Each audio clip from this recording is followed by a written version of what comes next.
NATO जब बना तो कुल 12 सदस्य देश थे। 3 साल बाद 3 देश और इससे जुड़े, मगर 1955 के बाद लंबे अरसे तक नेटो का विस्तार नहीं हुआ। एक अपवाद को अगर परे रखें तो साल 1983 में स्पेन ने नेटो ज्वाइन किया था, मगर जैसे ही सोवियत संघ टूटा, नेटो मेंबरशिप लेने की होड़ मच गई। सोवियत यूनियन से अलग होने वाले देशों ने फौरन अमेरिकी खेमे में जाकर अपनी सिक्योरिटी की गारंटी ली। रूस यूक्रेन युद्ध के माहौल के बीच यही जतन कई देश कर रहे हैं, मगर अब जो देश नेटो में शामिल होगा उसे रूस बर्बाद करने की धमकी दे रहा है। फिर भी रिस्क लेने पर क्यों तुले हैं यूरोप के ये देश? टेली सीरीज के इस एपिसोड में देखिए कारवां बाइट द बुलेट। 28 फरवरी 1994 बोस्निया एंड हर्जेगोविना। उस दिन रिपब्लिक सर्ब्सका एयरफोर्स ने एक बड़े ऑपरेशन को अंजाम दिया।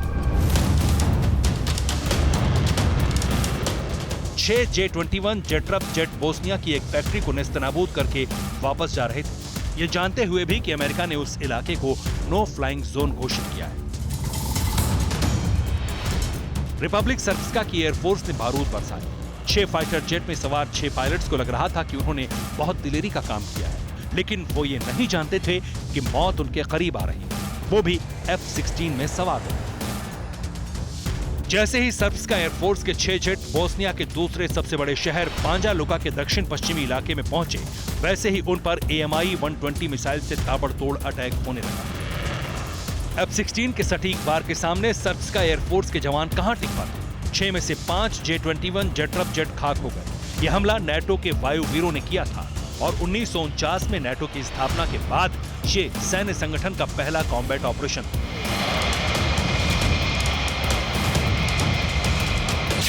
नेटो की ताकत की हद क्या है? नेटो को क्यों रूस और चीन अपना सबसे बड़ा दुश्मन मानते हैं? नेटो की कौन सी खूबी पुतिन और जिनपिंग को बेचैन करती है?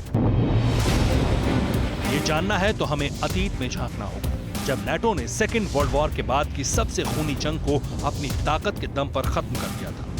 वो जंग जिसकी शुरुआत एक महान नेता की मौत के साथ शुरू हुई। 8 मई 1980 बेलग्रेड, यूगोस्लाविया। इतिहास में आज तक ऐसी आखिरी विदाई किसी ने नहीं देखी। 31 देशों के राष्ट्रपति, 22 देशों के प्रधानमंत्री, 47 देशों के विदेश मंत्री, 6 देशों के राजकुमार और 4 देशों के सुल्तान, ये सब जमा थे यूगोस्लाविया के मार्शल जोसेफ ब्रोज टीटो को आखिरी बार देखने के लिए। 27 साल तक टीटो ने राष्ट्रपति के तौर पर विविधता से भरे यूगोस्लाविया को एक रखा। टीटो की मौत के बाद दक्षिण पूर्व यूरोप का यह देश विद्रोह की आग में झुलसकर टूटने लगा।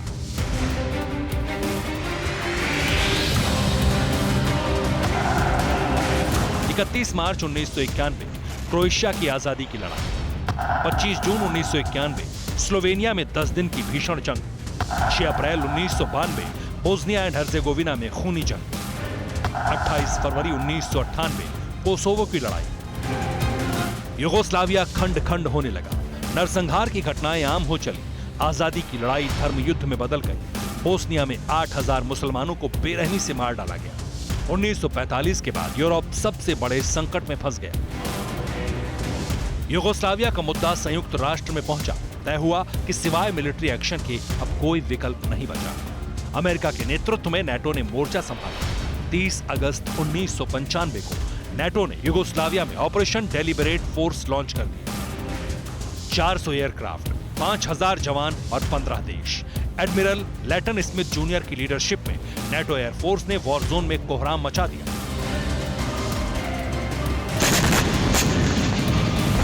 कुल 1026 बम गिराकर अलगाववादियों की सनक को खत्म कर दिया। मजबूर होकर बोस्निया, क्रोएशिया और यूगोस्लाविया को अमेरिका के डायटन में समझौता करना पड़ा। वो दिन है और आज का दिन। युद्ध में नेटो के उतरने का मतलब है जीत का सुनिश्चित होना। इसलिए यूरोप के कुछ देश नेटो में शामिल होने के लिए बेकरार हैं। फिनलैंड और स्वीडन में रूस के संभावित हमले का करंट दौड़ रहा है। बचने का एक ही रास्ता दिख रहा है, नेटो में शामिल होना। जिस तरह से हमने पिछले कुछ दिनों में देखा है कि अमेरिकी अग्रेशन और ज़्यादा बढ़ गया है। नाटो ने फॉरवर्ड एनहांस्ड बेसेस बना दिए हैं, जो कि पोलैंड में भी ऐसे किस तरह के कई इस तरह के बेसेस हैं, जहां पर संख्या भी बढ़ाई गई है, हथियारों की भी, और जो एक्सरसाइजेज हैं ऑपरेशन है उन सबको बढ़ा दिया गया है। तो ये सब कुछ यूक्रेन का हौसला बढ़ाए रखेंगे। लेकिन एक बात भूलना नहीं चाहिए कि रशिया के लिए यूक्रेन के साथ लड़ना कोई बड़ी बात नहीं है। रशिया ये चाह रहा है कि जिस तरह से वॉर लंबा खींचे, कभी कोई चिंगारी लगे, कभी कोई एयर स्पेस वॉल्यूशन हो, कभी कोई स्टारलिंक का सैटेलाइट गिराया जाए, जिससे एक वर्ल्ड वॉर शुरू हो जाए, क्योंकि उसे यूक्रेन को खत्म करने में या जेलेंस्की को नीचे करने में कोई ज्यादा समय लगेगा नहीं, अगर पूरी तरह से चाह ले तो। स्वीडन और फिनलैंड के नेटो में शामिल होने का मतलब है बाल्टिक रीजन में रूस का कमजोर होना और अमेरिका का मजबूत होना। फिनलैंड का डर बेवजह नहीं है। रूस और फिनलैंड के बीच करीब 1300 किलोमीटर लंबा बॉर्डर है। अगर ये बॉर्डर वॉर जोन बन गया तो फिनलैंड को पुतिन आर्मी के ताप से कोई नहीं बचा सकता। वजूद की खातिर फिनलैंड नाटो के दर पर सजदा कर रहा है।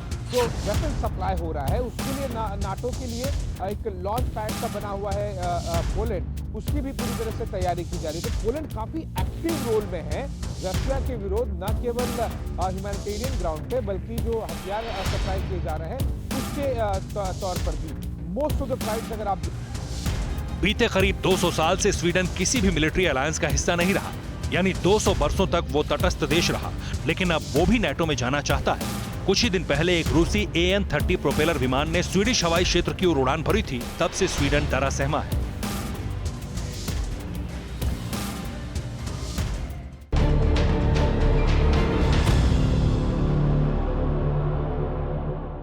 फिक्र आपकी, सोमवार से शुक्रवार रात 9 बजे सिर्फ TV9 भारतवर्ष पर।